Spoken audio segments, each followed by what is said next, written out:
关注大度，也拜福。What's up？ 我是大度。这台爱影精灵9在今年的一线厂商的笔记本当中价格杀的有多狠啊！89.99，这个你们也都知道了哈。几乎所有的一线品牌的 13900H 加4060显卡的机器的价格都要比它要贵了1000到2000。那些机器在它推出来之前都是很狂的，但是直到它出来以后，就再也狂不起来了啊。But 价格有多动心，用起来就有多闹心。之前呢，我还因为它这个惊喜的定价这还做了一期马科长采访的那个视频，去吐槽其他品牌的那些自信定价。目前有些企业同配置的机器卖8499，那么作为监管部门，您对这样的定价是怎样的一个看法？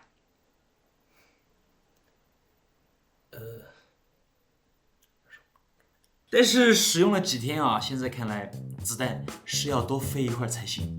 话不多说，直接进入主题第一，外观外设接口重量。外观部分初上手时我真的非常喜欢这种墨黑色的机器，这个墨黑色的涂装配上了亮黑的 logo， 非常戳我这种喜欢黑武士改装车的人。为啥说初上手喜欢呢？因为这玩意儿真的太天猫粘指纹了。壁面是15.6寸的16:9比例的屏幕，参数我打在旁边，这个参数如果放在其他的一线品牌肯定会被吐槽，但是这个机器8499算了 C 面也很闹心。第一，这块键盘是我今年用过的回弹最无力的一块了，在打字的方面要比用其他机器时会累很多，掌托和触摸板也极其的粘指纹没有通过我设置的极为严苛的在笔记本面前吃粉的测试。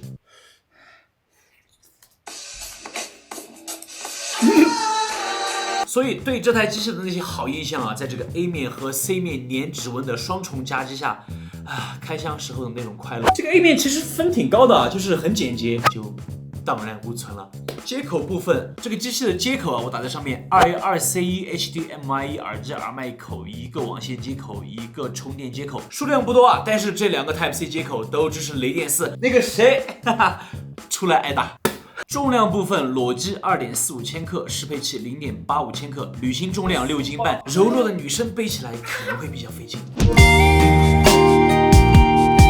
第二个部分，性能，老规矩先跑一遍 Master True， 总分183万分，在同配置的机器里算一个不高不低的得分吧。对比其他的机器是这样子的。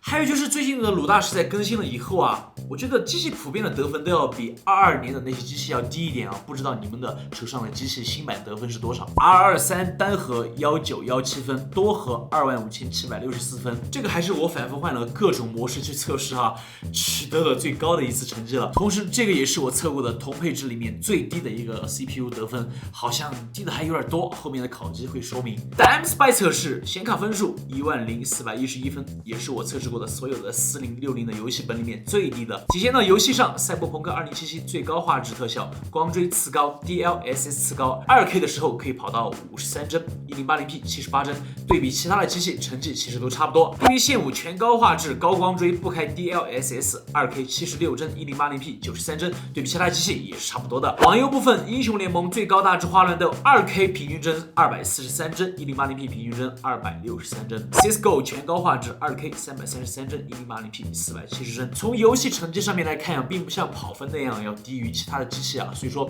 游戏党们买它用来打游戏的话是不需要太操心这个性能的问题的。然后生产力部分呢，我再次强调一下，我就是一个内容创作者，用这台机器去用 PR 剪辑以及 Lightroom 修图，其实我已经用了很多同配置的了，所以说我心里面很清楚它不会卡，就算有卡顿都是因为这个16G 的内存知道吧爆了。所以呢，趁现在内存便宜到手还是建议扩展到32G 或者是64G，这样子用起来机器会舒服很多很多。用 PR 导出一个 4K 30帧40兆码率的视频，用时160秒，成绩还可以用 Lightroom 把104张2400万像素的 RAW 格式图片，用同一个 LUT 调好色后导出的满分辨率 JPG 图片，用时170秒，成绩也非常好。视频至此刚才说的那些跑分的比较低的成绩，其实在日常使用下来并不会造成什么影响不过如果你想再深入的去用机，请把后面的内容看完。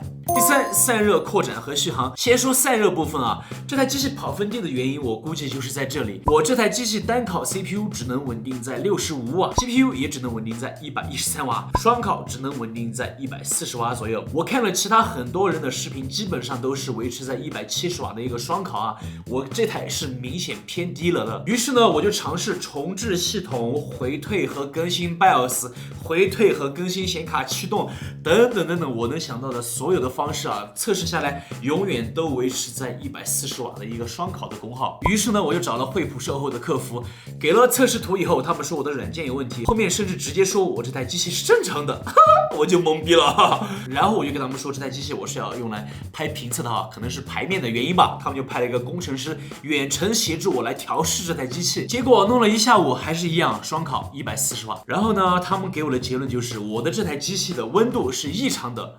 然后就没有然后了。说白了，我这台机器估计就是中奖了。本来这个惠普的170瓦的双烤，在同配置的游戏本里面已经是偏低了的。我这个还和其他的买暗影精灵9的人那些170瓦还要再低了30瓦。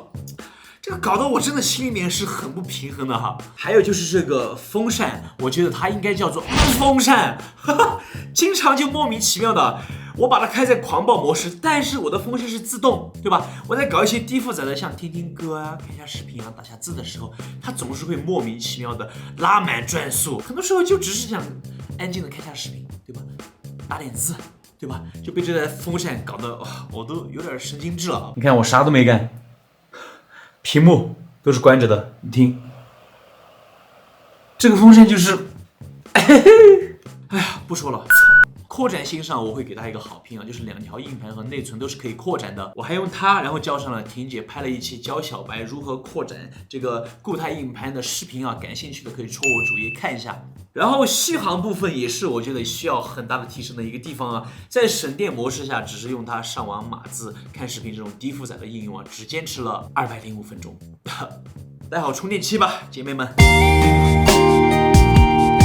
总结，机器的表现就是这样了。看到这儿的人心里面有杆秤了，就它的价格以及外观带给我的那个美好的初印象，也被这个粘油、被这个散热、被这个键盘给打得已经体无完肤了。不，我还是会给惠普一个赞啊！这个赞是给啥呢？是因为在这台机器出现以后，让这些厂商重新审视了一下这个市场啊，放下了他们的傲慢，不再去用那些东西，对吧？试探我们消费者的底线。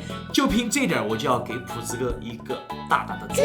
仅凭这一点，我就不能完全否决这台机器能够带来的贡献。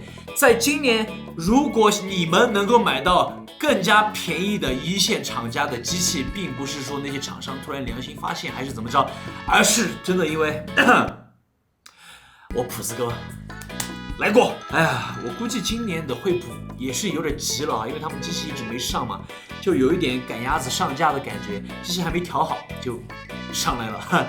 因为你再不上的话，这块蛋糕就要被其他的一线厂商甚至是2线厂商蚕食的差不多了。最后我还是希望普子哥你在发布会说的那个积雪的 BIOS 还是驱动我忘了哈，尽快上吧，好吧，把性能拉到一个能真正的和其他的一线厂商同台竞技的一个水准。那这个价格，我还是依旧毫不犹豫的会把它推荐给所有的潜在消费者。那么 OK， 这就是我对这台来自暗影精灵9的一个使用体验和感受了哈。如果你们想看更多好玩好笑又骚气的科技数码视频，请一定记得要关注大多，一夜暴富，好吧 ？Peace。